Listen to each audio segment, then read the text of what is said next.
Welcome to the President's Diary, your weekly look at the work and leadership of President Dr. Mohamed Irfaan Ali in driving development and unity across Guyana.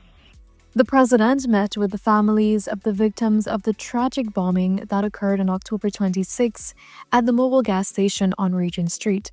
President Ali promised swift justice and confirmed that the Guyana Police Force has been interrogating the suspect. He also updated the families on the findings to date. In turn, the families thanked the president for the government's swift response. Following up on his promise to make Georgetown one of the most beautiful cities in the region, President Dr. Mohamed Irfaan Ali announced that consultations with residents on the city's drainage development plan are set to begin on Monday, November 10th. This is part of the broader Rescuing Georgetown and City Revival plan. During a meeting with ministers and technical officials at the office of the president on Tuesday, the president said that public consultations will continue for 3 weeks across various wards of the city and will eventually include other urban areas. The first phase will be the clearing and cleaning of the carpets. So we're asking dwellers of the city to cooperate with the team as they seek to implement the first phase, and that is the clearing and cleaning of the carpets across the city. President Ali met with representatives of the Ogle Airport Inc., the Guyana Civil Aviation Authority, the Transport and Harbors Department, the Ministry of Public Infrastructure, and the Ministry of Public Utilities to discuss the level of service at Ogle Airport and the ferries across the country.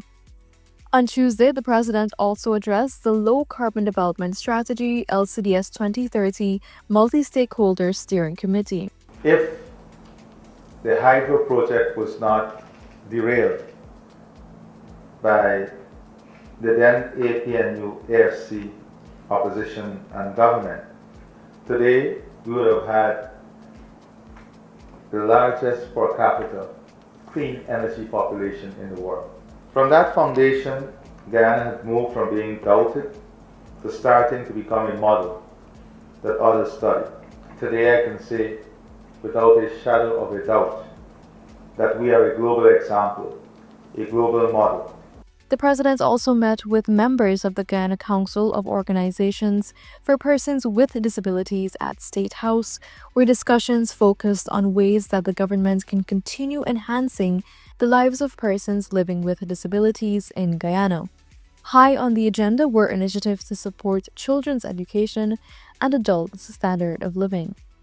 In an interview on Wednesday, the president highlighted a few relief measures citizens can expect. We're going to give, like we did in the forest crop, another $300 per bag subsidy. That will be an injection of more than $2.7 billion to our rice farmers. We're going to give $150,000 to every fisherfolk out there. The president spent the remainder of the week in Belém, Brazil, where he attended the COP30 summit.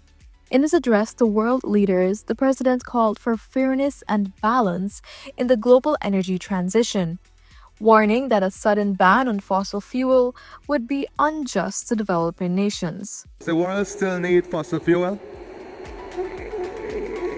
Can we meet the energy gap, energy poverty, and power the new world driven by AI without fossil fuel?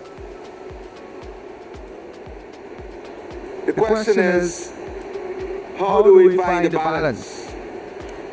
The president told the world leaders that while the global shift toward clean energy is vital, developing countries must not be left behind. He noted that fossil fuels still account for more than 80% of the global energy and that a one-size-fits-all approach would only protect wealthy nations while punishing emerging producers. If we commit ourselves to shun extremism and instead promote collaboration, if we make our bureaucracies accelerate innovation, not trap it, if we unleash the financing options that are affordable and available, then more than 30 years after Rio, Belém will be the turning point when the world moves from promises to progress. And that's a wrap on this week's edition of the President's Diary, where we highlighted the work and leadership of President Dr. Mohamed Irfaan Ali. Thank you for watching, and do join us again next time.